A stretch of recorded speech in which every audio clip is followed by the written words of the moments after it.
আপনারা যাদেরকে খাদ্য বলে অনেক অত্যাচার করেন, অনেক কথা বলেন, দেখেন আমাদের মতো খাদ্যমানের অবস্থা দেখেন। ছেড়েতে কাজ করতেছি,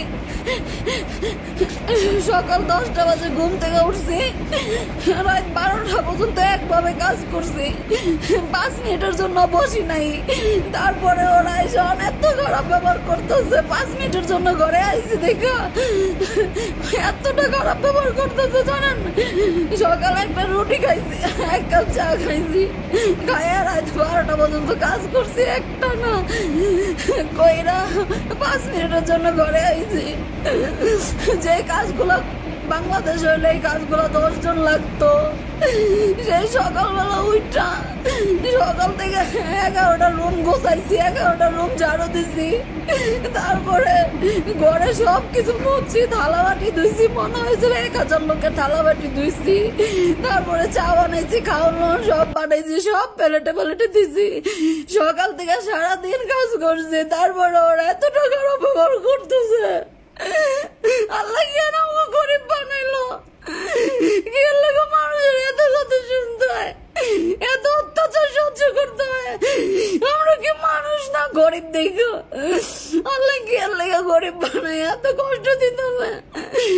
সারাটা দিন কাজ করতেছি, সারাটা দিন কাজ করে গেলে আল্লাহ গরিব বানাইছে আমাকে। কি লাগে গরিব বানাইছে আল্লাহ? আমরা কি মানুষ না?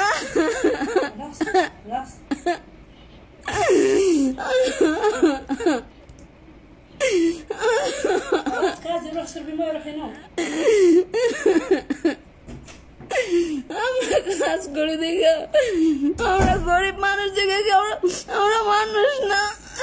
সারাটা দিন কাজ করতে হয়, না খায় না সারাদিন কাজ করতে হয়।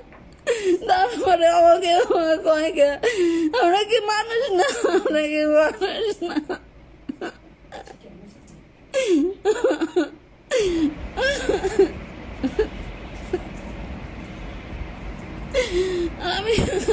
আমরাও করে ভাই বোনের মতো দেই। প্রবাসে আসছে এই বোনটার কষ্টের কথাগুলো আপনারা ভালোভাবে শুনে যাবেন যে উনি আসলে কি বলতেছে, এবং চোখের পানি ফেলে।